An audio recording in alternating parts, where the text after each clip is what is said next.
Ya, baik, kami dari kelompok yang beranggotakan 6 orang atas nama Ngurah Agung Brian Wijaya dengan NIM belakang 105, Krisnawa Sandiawandana dengan NIM belakang 017, Cahyadi Nanda dengan NIM belakang 079, kemudian Ngurah Bagus Ferry dengan NIM belakang 056, Rafli dengan NIM belakang 118, dan juga Alfredo dengan NIM belakang 091 akan menjelaskan materi yang berikutnya, yaitu peluang.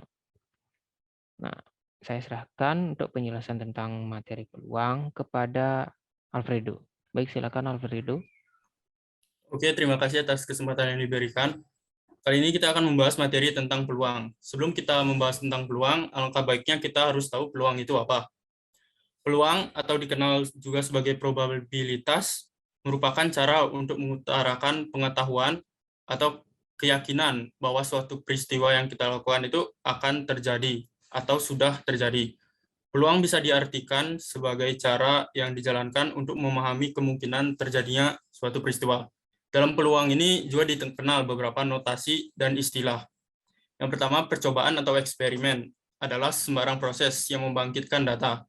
Percobaan atau eksperimen merupakan tindakan yang dapat diulang-ulang. Kemudian ada ruang sampel atau ruang contoh, biasa dilambangkan dengan huruf S, adalah himpunan semua hasil atau yang mungkin dari suatu percobaan. Kemudian ada titik sampel suatu ruang S adalah setiap anggota ruang sampel tersebut. Kemudian ada kejadian, biasa dilambangkan dengan huruf besar, A, B, dan seterusnya. Adalah suatu himpunan bagian ruang sampel. Himpunan bagian dari ruang sampel S disebut kejadian dalam S. Gabungan atau union dua kejadian A dan B dilambangkan dengan A union B adalah suatu kejadian yang anggota-anggotanya adalah anggota A atau anggota B. Kemudian ada irisan atau interseksi dua kejadian A dan B. Dilambangkan dengan A irisan B adalah suatu kejadian yang anggota-anggotanya adalah anggota A yang sekaligus adalah anggota B. Kemudian ada komplement suatu kejadian A, dilambangkan dengan A aksen atau AC adalah suatu kejadian dalam S yang anggotanya bukan anggota A. Kemudian itu adalah pengertian atau mungkin istilah-istilah yang dikenal dalam peluang. Kemudian kita lanjut ke contohnya ya. Contohnya mungkin Krisnawa bisa share screen dan juga Gunggus bisa menjelaskan contohnya. Oke, kalau saya ulangi, baik, saya akan menjelaskan tentang contoh dari materi peluang. Nah, kita gunakan misalnya sebuah dadu yang dilempar sekali. Ruang sampel dari dadu yang dilempar sekali ini adalah 1 sampai 6. Nah, titik sampel yang bisa kita gunakan untuk kita menghitung peluangnya adalah yang pertama ada himpunan bilangan ganjil.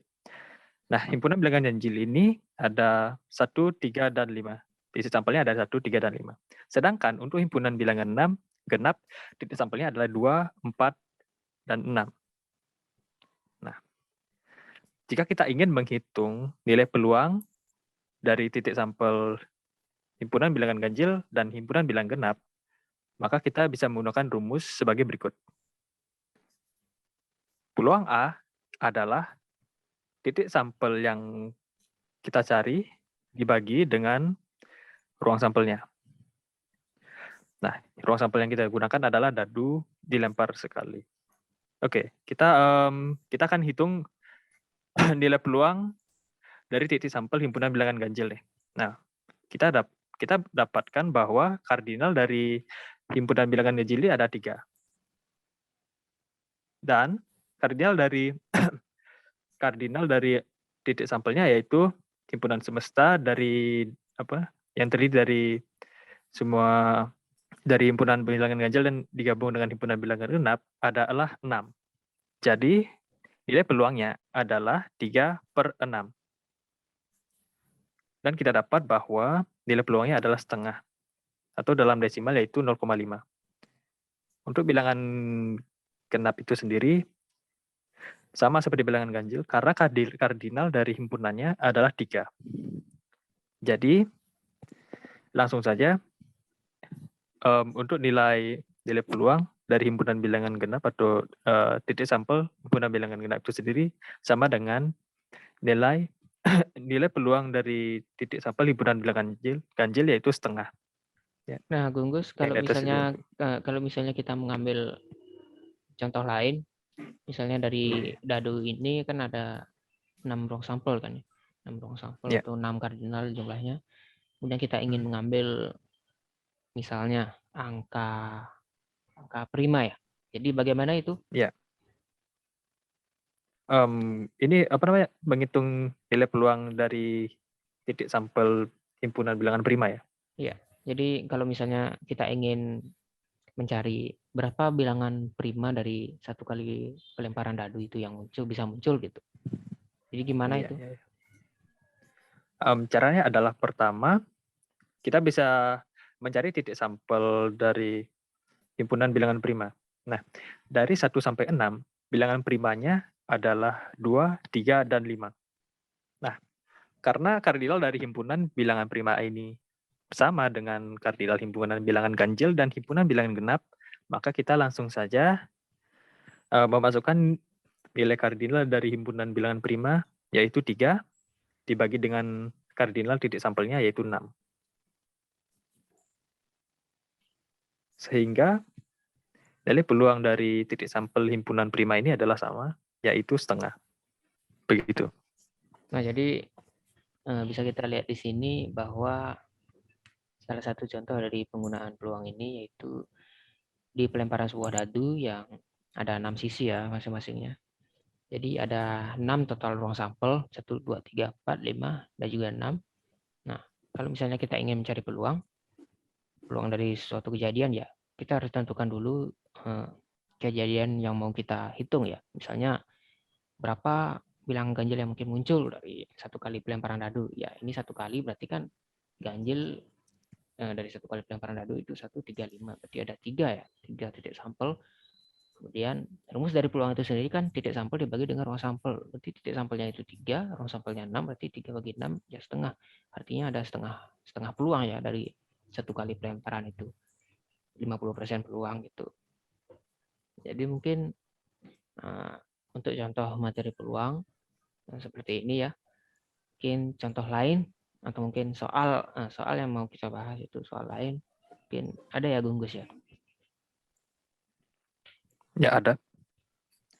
Ya, mungkin coba bisa di-share ya tugasnya. Nah, terkait soal tadi ada satu soal yang menarik menurut saya, yaitu mencari peluang gabungan antara himpunan E2 dan E5, yang di mana E2 itu sendiri adalah himpunan bilangan kelipatan 2 atau bilangan genap dari 1 sampai 100. Sedangkan E5 sendiri atau himpunan E5 sendiri adalah himpunan bilangan kelipatan 5 dari 1 sampai 100. Nah, kita lihat di sini, kardinal dari E2 yaitu 50, sedangkan kardinal dari E5 sama dengan 20. Jika kita cari peluangnya, maka peluang E2 ini adalah 50/100, atau bisa kita bilang setengah. Dan peluang dari E5 sama dengan 20/100, atau jika disederhanakan jadi 1/5. Nah, cara untuk mencari peluang gabungan dari himpunan E2 dan E5 ini adalah kita cari dulu kardinal dari E2 digabung dengan E5 dengan rumus berikut. Nah, rumusnya adalah kardinal dari E2 ditambah dengan kardinal dari E5 dikurang kardinal dari E2 diiris dengan E5. Nah, irisan dari E2 dan E5 ini adalah bilangan dengan kelipatan 10 dari 1 sampai 100.